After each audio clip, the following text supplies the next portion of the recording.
Pero no tienes que definírmelo, solo me puedes mencionar. ¿Qué vimos en el primer corte? Nada más como para recordar un poco.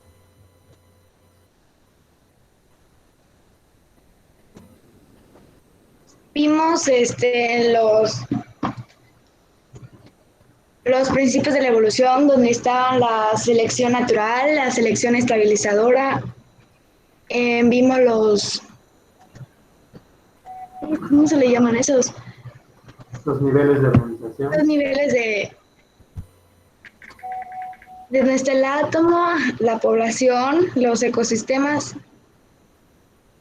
y la biosfera. Muy bien. Maestro. Todo eso que nos acaba de mencionar América es precisamente como que el meollo de todo lo que vimos en el primer corte. Nos centramos mucho en la parte evolutiva, aprendimos sobre los mecanismos que promueven la evolución, que es la selección natural, la adaptación, aprendimos también sobre cómo estos mecanismos pueden ser de diferente manera, o sea que no solamente hay selección natural, sino que hay tipos de selección natural, no solamente hay adaptación, sino que hay tipos de adaptación, hay tipos de evolución, o sea, maneras de evolucionar con respecto al paso del tiempo. Y un poquito de lo que vimos en seres vivos, antes de iniciar dinámica, pues es que nosotros aprendimos sobre la diversidad de todo lo que hay en la biosfera, todos los animales, las plantas, los microorganismos, todos los 5 reinos, las algas y su diversidad, o sea, qué tantos grupos conforman a cada uno de estos reinos y cómo se distribuyen a lo largo del mundo en diferentes tipos de ambientes. Ahora ya lo que toca ver en este segundo corte, como continuidad de todo eso, es que nos situamos en nuestro último punto, que fueron los niveles de organización. En los niveles de organización, si se acuerdan, los dividimos en 3 grupos. Están los atómicos, que son todos ellos que forman a la materia viva, pero en un nivel muy molecular. ¿Okay? Lo subatómico, lo atómico, las moléculas. Después están los estructurales, que ya forman a un organismo como tal. Por ejemplo, la célula, el tejido, los órganos. ¿Okay? Y después están los ecológicos. Ya en los ecológicos nos situamos específicamente en todo lo que ya tiene relaciones un poco más grandes entre organismos, ¿no? Una población, una comunidad, una biosfera, que es nuestro planeta Tierra, que es el conjunto de todos los ecosistemas que existen. ¿Okay? Entonces, como eso fue lo último en donde nos quedamos, nos vamos a situar específicamente en ese último, bueno, penúltimo nivel de organización, que son los ecosistemas. ¿Okay? ¿Qué es un ecosistema? ¿De qué está formado? ¿Qué hay dentro de él? ¿Cómo interacciona lo que hay dentro de él? ¿Y por qué es tan importante situarnos en ese punto para aprender? ¿Okay? Les voy a proyectar la presentación y con eso vamos a continuar.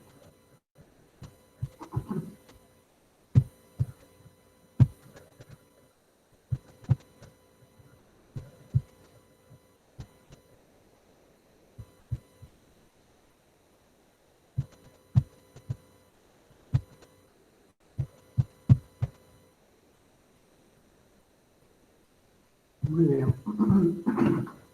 La presentación se llama Los ecosistemas y precisamente lo primero que vamos a aprender es sobre la ecología. Coral, ¿será que puedas leer, por favor? No sé si alcanzas a mirar. Sí, maestro. La ecología es la ciencia que estudia los ecosistemas. Los científicos encargados del estudio se llaman ecólogos. No hay que Muy bien. confundirlos con... Ay, Sí, ¿sigo? sí, sí. Sí, sí, Ah, sí. no hay que confundirlos con los ecologistas, que son personas interesadas en la conservación de la naturaleza. Muy bien. Carla, ¿me escuchas? Sí, maestro. Ok, Carla. Cuando tú escuchas una palabra, por ejemplo, ecológico, ¿qué es lo que se te viene a la mente? ¿Lo puede volver a repetir? Cuando escuchas la palabra ecológico, ¿qué es lo que se te viene a la mente? Yo creo que algo que ayuda al planeta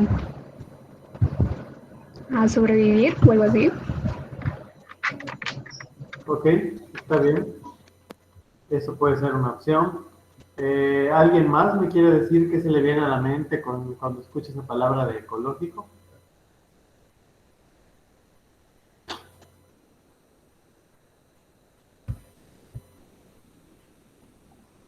Algo referente a la naturaleza o al cuidado de la naturaleza. Algo referente a la naturaleza o que esté relacionado a, también puede ser. Muy bien, siempre, por ejemplo, cuando nosotros vamos a comprar algún producto, ya sea desechable o perecedero, siempre buscamos muchas veces esa opción, ¿no? Que sea ecológico. Y nosotros pensamos que, pues bueno, de alguna forma al comprar esto o al consumirlo, pues ayudamos de alguna forma al ambiente. Esa palabra ecológico engloba muchas cosas. Para empezar, la palabra como tal, ecología, ¿no? Comprar algo ecológico por lo general tiende a hacernos pensar que va a ser amistoso con el ambiente de alguna manera. Y puede ser de varias formas, ya sea por el material por el que se fabricó, puede ser por el proceso con el cual se fabricó, a lo mejor es un unicel cualquiera, pero a lo mejor el proceso en el que se hizo, pues conllevó menos huella de carbono, o sea, a lo mejor no se usaron tantas máquinas, a lo mejor no se usó tanto combustible, y por lo mismo, pues es amistoso con el ambiente, porque a comparación de otro unicel, pues este costó menos, ¿no? También puede ser porque a lo mejor es biodegradable, o puede, si pensamos en, por ejemplo, algo perecedero como una fruta, una verdura, puede ser algo orgánico, que a lo mejor se produjo sin la necesidad de algún pesticida, etcétera, ¿no? Esa palabra ecológico engloba muchas cosas.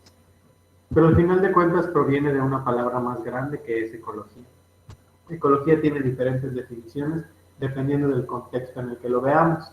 Si lo vemos como una ciencia, la ecología es una rama de la biología, que precisamente ahí en mayúsculas nos dice que es la ciencia que estudia los ecosistemas. Pero más que los ecosistemas, las interacciones que hay dentro de los ecosistemas. ¿Ok? Los ecosistemas como tal se pueden estudiar de manera individual, pero lo que siempre vamos a terminar estudiando de ellos es lo que ocurre adentro, ¿ok? ¿Por qué una tundra es un ecosistema? ¿Por qué una sabana es un ecosistema? ¿Qué características tiene el desierto para que yo diga, eso es un ecosistema? ¿O por qué mi casa no puede ser un ecosistema? Porque a lo mejor un estanque o un charco de agua no lo es. Pero realmente vamos a ver que con respecto a esas definiciones sí pueden ser. Una casa puede ser un ecosistema, un estanque también, una laguna puede ser un ecosistema, porque cumple con ciertas características que le brindan pues esa individualidad de ser un ecosistema. Y aquí en esta diapositiva hago la distinción de que pues nunca hay que confundir qué es un ecólogo y qué es un ecologista. Si vemos a la ecología como una ciencia, los que se encargan de su estudio pues son los ecólogos, así como por ejemplo los que estudiamos biología, pues somos biólogos, ¿no? En el caso de los ecologistas, ellos no son ecólogos, ellos no estudian ecología, sino que ellos defienden o preservan alguna parte de la ecología. Puede ser alguna reserva natural, puede ser algún elemento de dicha reserva, puede ser algún factor biótico, alguna planta, un animal, ¿ok? Greenpeace es una de las organizaciones ecologistas más grandes que hay, y pues bueno, se centra mucho en animales en peligro de extinción, como las ballenas, por ejemplo, los cetáceos, los mamíferos marinos. Ahora, como tal, vamos a ver qué tanto hay en un ecosistema para que sea considerado como tal. Karime.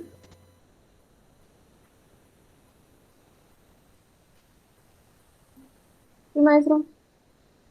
¿Será que puedas leer, por favor? Los ecosistemas, conjunto de seres vivos que se relacionan entre ellos y con el medio en el que viven. En otras palabras, el ecosistema es una unidad formada por factores bióticos o integrantes vivos. Como los vegetales y los animales y... ¿Me escuchan? O se fue el internet. ¿Alguien me escucha?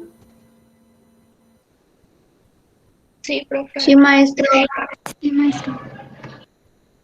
Ok. Bueno, y los factores bióticos que dicen ahí, componentes que carecen de vida, como por ejemplo la luz, la temperatura, salinidad y el agua. Si nosotros queremos definir un ecosistema, nosotros ya vimos en niveles de organización que teníamos una definición. ¿Alguien se acuerda de casualidad cuál es esa definición de ecosistema que vimos en niveles de organización?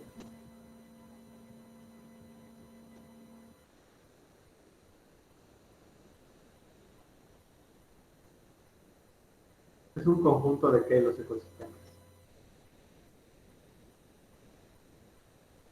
Ahí no creo que nadie se acuerde. Que alguien me diga, muchachos. Ariadna. Mande. ¿Qué es un ecosistema?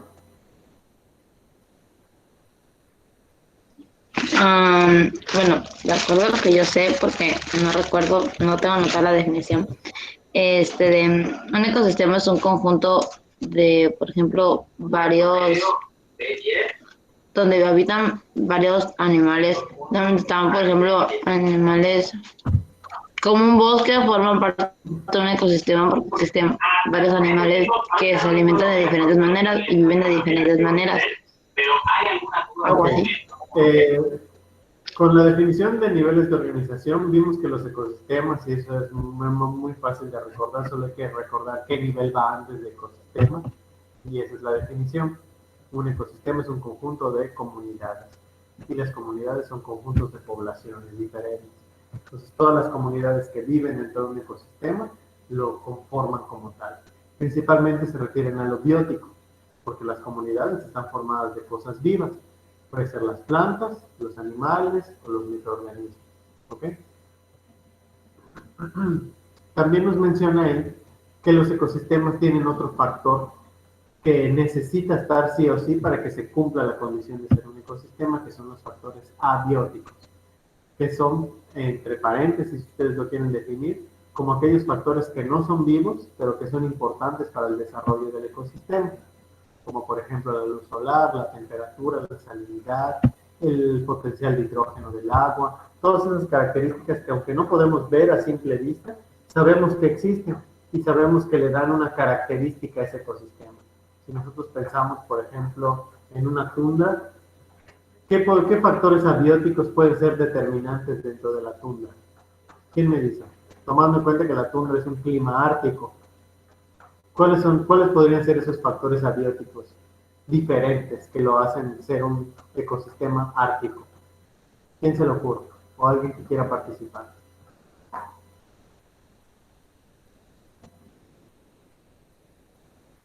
Ay, no se peleen, ¿no? ¿Cómo dijo, profe? Ay, no es cierto.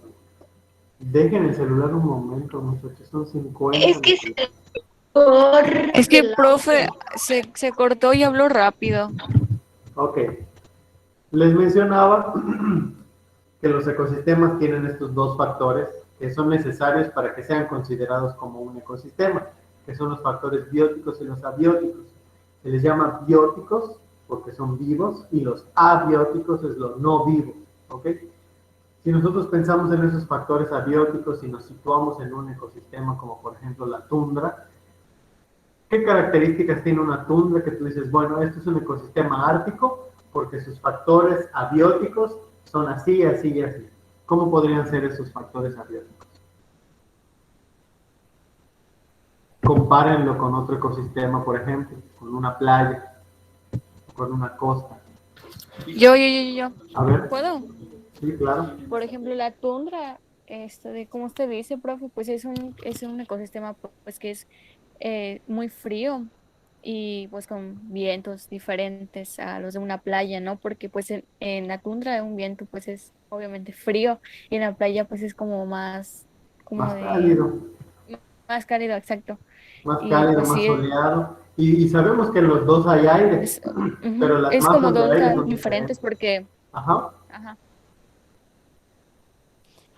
Ajá, es como que todo lo contrario al clima de la playa. O sea, sí, Exactamente. es eso. Y algo importante para ver es que precisamente esas características diferentes es lo que hace que haya diferentes factores bióticos, ¿ok? nosotros sabemos que, por ejemplo, los pingüinos, si pensamos en un pingüino de clima ártico, pues tiene ciertas características para los factores abióticos que hay en un ecosistema ártico. Pueden resistir las temperaturas muy bajas, el agua también, el aire, las ventiscas, las heladas, ¿ok? Si pensamos, por ejemplo, en una duna costera, que es una playa, nosotros vamos a ver diferentes organismos que están adaptados a los factores abióticos de esa playa, la luz solar, la temperatura que hay en ese momento, a lo mejor las condiciones del terreno, que es la arena, ¿no? Que se mueve, que no tiene una forma específica, todo eso. Entonces, es importante que nosotros pensemos que los factores bióticos como parte del ecosistema, aunque no están vivos, son determinantes porque van a dar como resultado quienes pueden y pueden no vivir dentro de ese ecosistema como un factor vivo, ¿ok? Es muy importante recordar eso y que ustedes anoten estas definiciones porque son para el quiz, ¿ok? Ya saben que siempre con eso les evalúo. Nos situamos un poco más todavía en los niveles de organización y recordamos un poco unas definiciones que van antes de ecosistema, que es el de población y comunidad. Alexander, ¿será que puedas leer, por favor?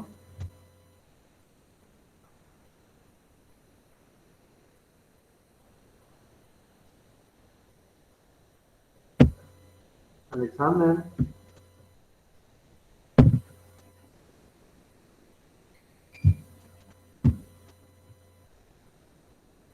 ¿Murió? Ok.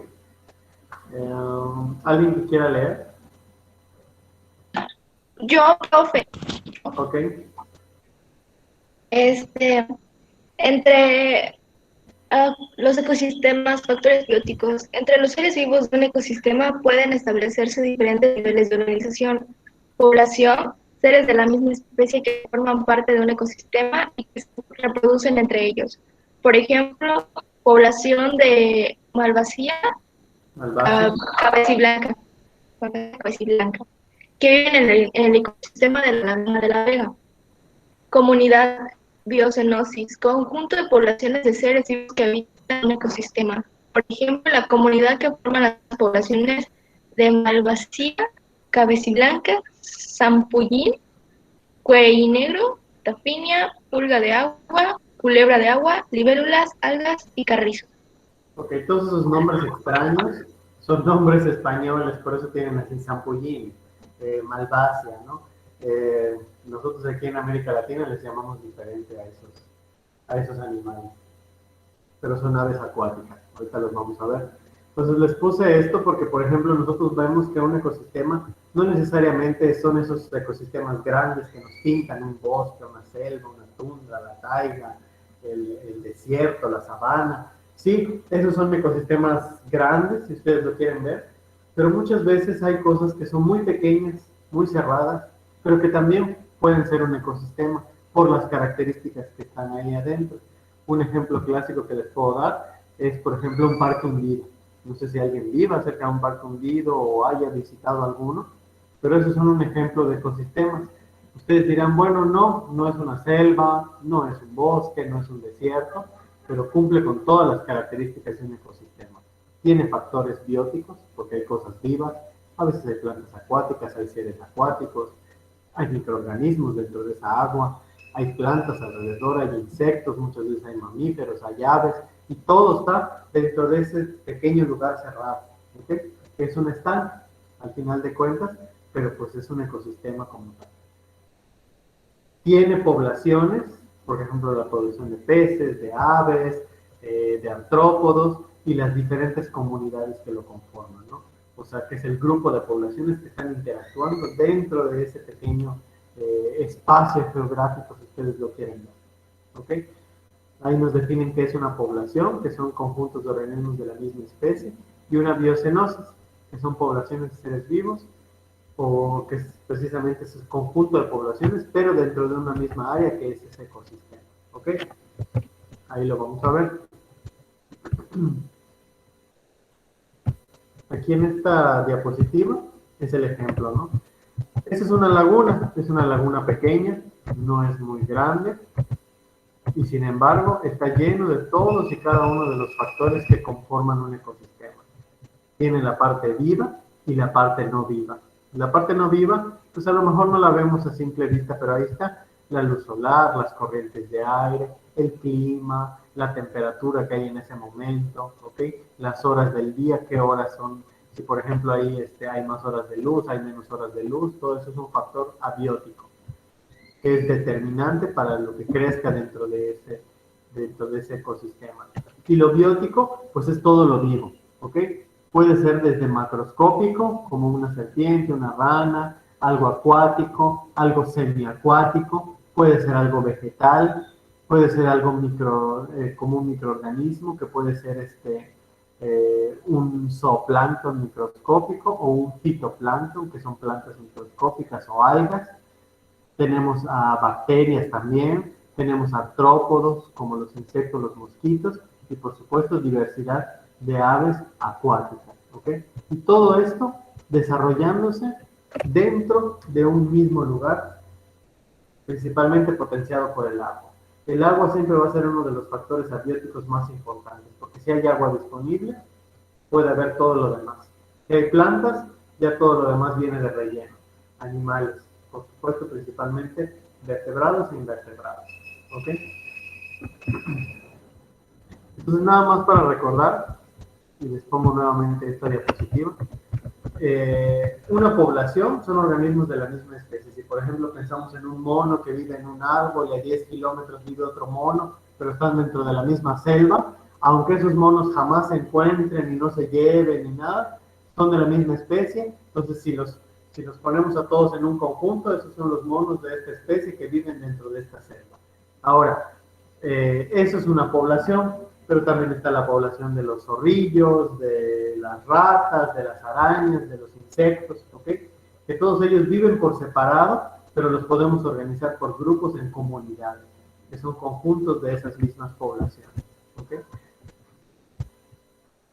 Ahora, hay algo muy importante que ocurre dentro de los ecosistemas que nos hace llamar los ecosistemas como tal, porque nos permite ver que hay una relación entre cada uno de ellos. Eduardo, ¿puedes leer, por favor? Solamente que no se ve muy bien lo que está en negrito. No sé si lo podría cambiar de color. Creo que sí. Porque no sé si se ve, pero lo que está en negro, como está rojo, pues no se ve. Ay, es que mi computador se ve bien, pero me imagino que la de ustedes ya... Es que lo veo, pero no lo distingo así súper guau. A ver, vamos a ver si es así. ¿Así? Ok. Factores bióticos, relaciones interespecíficas. Son relaciones que se establecen entre los individuos de diferentes poblaciones, diferentes especies de un ecosistema. Depredación, competencia, parasitismo y mutualismo. Exacto. Todavía no vamos a ver de lleno cómo son estas relaciones. Hay un tema específico para estas y las vamos a ver en otra clase, pero es necesario que ustedes las conozcan. ¿Por qué? ¿Y por qué está dentro de los factores bióticos? Para que un ecosistema sea considerado como tal, necesita que haya una ecología. Esa ecología se refiere a esas interrelaciones que hay entre los organismos, ¿ok? Por ejemplo, aunque no lo crean, en su casa puede ser un ecosistema, ¿ok? Porque hay diferentes poblaciones viviendo ahí. Para empezar, pues ustedes, los humanos que viven dentro de esa casa, a lo mejor no lo ven, pero hay poblaciones de otros insectos, de otros invertebrados, de plantas, por supuesto. También puede haber de hongos, de microorganismos, igual que no podemos ver. Entonces, todos ellos van a generar una interacción con nosotros. Puede ser cualquiera de este tipo de relaciones o pueden ser relaciones que pasen desapercibidas, ¿ok? En un ecosistema normal encontramos las más comunes: depredación, competencia, parasitismo y mutualismo. Siempre hay que pensar que con respecto a estas relaciones interespecíficas, como se les llama, así se le llama a este tipo de relaciones, siempre tienden a haber organismos, o sea, los organismos que están implicados en estas relaciones, siempre va a haber uno que se beneficie, otro que no se beneficie, y otros que pues los dos salgan ganando, porque también puede pasar. Si nosotros pensamos en una depredación, a ver, Eduardo, ¿cómo crees que es esa relación? ¿A ambos organismos ganan algo? ¿O cómo crees Sí, que maestro. ¿Sí? Sí, las iguanas. Las A ver, cigüeñas ¿por qué? chiquitas y los humanos ganamos a que las iguanas se comen a los bichos y no hay bichos en la casa y las iguanas ganan porque tienen comida.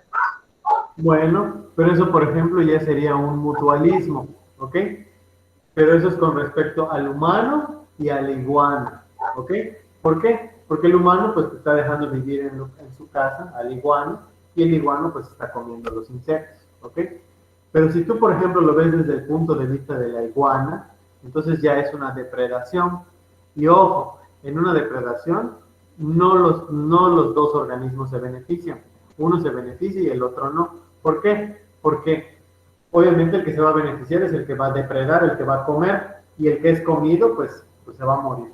Entonces, ese no se va a beneficiar en nada, porque va a servir de alimento, que en este caso serían los insectos, ¿ok? Las arañas, cualquier cosa que se alimente, que esté viva, que sirva de alimento para ese iguana, ¿ok? Otra relación interespecífica es la competencia. La competencia es muy clara verla en organismos como los vegetales, las plantas. Ustedes ven a las plantas que son muy calladitas, que no se mueven, que ahí están, pero aunque no lo crean, están compitiendo las unas con las otras por algo que les importa mucho, que es la luz solar. ¿Ok? Si tú como planta eres muy alto y tienes mucha fronda, o sea, tienes muchas ramas y muchas hojas, pues eres exitoso, porque vas a tener mucho más con que alimentarte de la luz solar. Pero si tú, por ejemplo, se te ocurrió germinar debajo de un árbol, el árbol no te va a dar chance. El árbol no se va a hacer a un lado para que tú crezcas grande como él. Al contrario, él te va a dar sombra para que jamás crezcas cerca de él y no le quites la luz solar que él está absorbiendo. ¿Ok? Eso es una competencia. Las plantas compiten todo el tiempo por recursos y no solamente a nivel del aire, o sea, con la luz solar, sino también a nivel de sus raíces. Las plantas se entrelazan sus raíces y pelean por el agua y los minerales que hay en el suelo. ¿Ok? Todo el tiempo están compitiendo, desde que nacen hasta que se mueren. ¿Ok? En un parasitismo, ¿cómo creen que sea la relación? ¿Será que los dos se benefician? ¿O cómo podría ser ahí una relación? No, sería que el depredador se beneficia, ¿no? En un parasitismo no hay depredador, hay un parásito. Por ejemplo, pongamos las termitas en un árbol. Eso es un parásito. Para el Puede árbol, ser una termita, exactamente. Un hongo es un parásito. Una lombriz intestinal es un parásito. ¿Ok? Una chincha, una garrapata, una pulga. Todas esas son parásitos. Ellos lo que hacen es que se benefician a expensas de otro organismo y el otro organismo, pues aunque a simple vista no lo parezca, está siendo perjudicado. El hecho de que un animal te esté quitando sangre es perjudicial porque te puede transmitir una enfermedad. El hecho de que un hongo esté sobre un árbol puede ser perjudicial porque puede ser que lo esté pudriendo. El hecho de que una termita esté en una rama también puede ser perjudicial porque le está ablandando la madera y puede hacer que ese árbol sea expenso a enfermedades, de hongos, de bacterias, ¿ok? Porque hay algo ahí que se te está comiendo. Entonces, ahí en el parasitismo, un organismo se beneficia y el otro sale perjudicado, como una depredación. Y en un mutualismo, pues ya sería como el ejemplo que nos dio Eduardo. Ahí ya ambos organismos están beneficiados simultáneamente. Otro ejemplo clásico es el de los tiburones con las rémoras. No sé si lo han visto en alguna imagen o en algún video. Es el clásico tiburón que está nadando y tiene como pegado un pez ahí que parece como una serpiente, ¿no? Un pez largo. Esa es una rémora. El tiburón, pues obviamente no es como que pueda, pero pues no es un animal muy limpio. Ya ven ustedes cómo come y lo que come. A veces son carroñeros, a veces matan cosas. Entonces siempre tiene ahí cosas alrededor que propicia que haya parásitos en su piel, ¿ok? En sus escamas, ahí comiéndose, alimentándose de restos de comida, en su boca también. Entonces las rémoras lo que hacen es que se pegan a ellos y así como comen restos de comida, se alimentan de los parásitos que tiene el tiburón y el tiburón pues siempre está limpio, ¿ok? Y al mismo tiempo la rémora se beneficia de su comida, ¿ok? Y también se beneficia porque recordemos que la rémora es otro pez y también tiene depredadores, pero obviamente estando pegado a un tiburón, pues ¿quién se le va a acercar? Nadie, ¿verdad? Porque lo van a pensar 2 veces antes de pegarse al tiburón.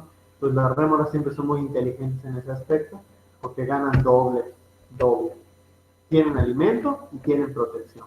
Y el tiburón pues al mismo tiempo sale beneficiado porque lo liberan de esos parásitos que pueden ser perjudiciales para ellos. ¿Ok? Ese es un ejemplo de mutualismo y lo vemos en un ambiente que no es terrestre. No, profe, está más chido mi ejemplo de la iguana. A ver. Está más chido mi ejemplo de la iguanita. El de la iguana. Pues sí, eso lo vemos en terrestre y lo podemos ver en nuestra casa. Muy bien. Esas que son, no son iguanas, no se vayan a confundir. Siempre pensamos que esas que son así como color rosita, no sé si las Son lagartijas, ¿no? son geckos, ¿ok? Son geckos. Es un Tiene gecko. cola, tiene 4 patas, eso sí, eso significa que es una iguana. Listo. Pero es un gecko. Si tú buscas que, como, no recuerdo cuál es el nombre común de esas, las cuijas, creo que les llaman, no sé cómo les llaman, son geckos. Tienen todo, o sea, es una iguana, sí, es de la misma familia, pero es de los geckos, forma parte del grupo de los geckos. Tiene sus patitas con adherencias, por la forma de sus ojos, a veces su colita tiene pulitas también, como un gecko.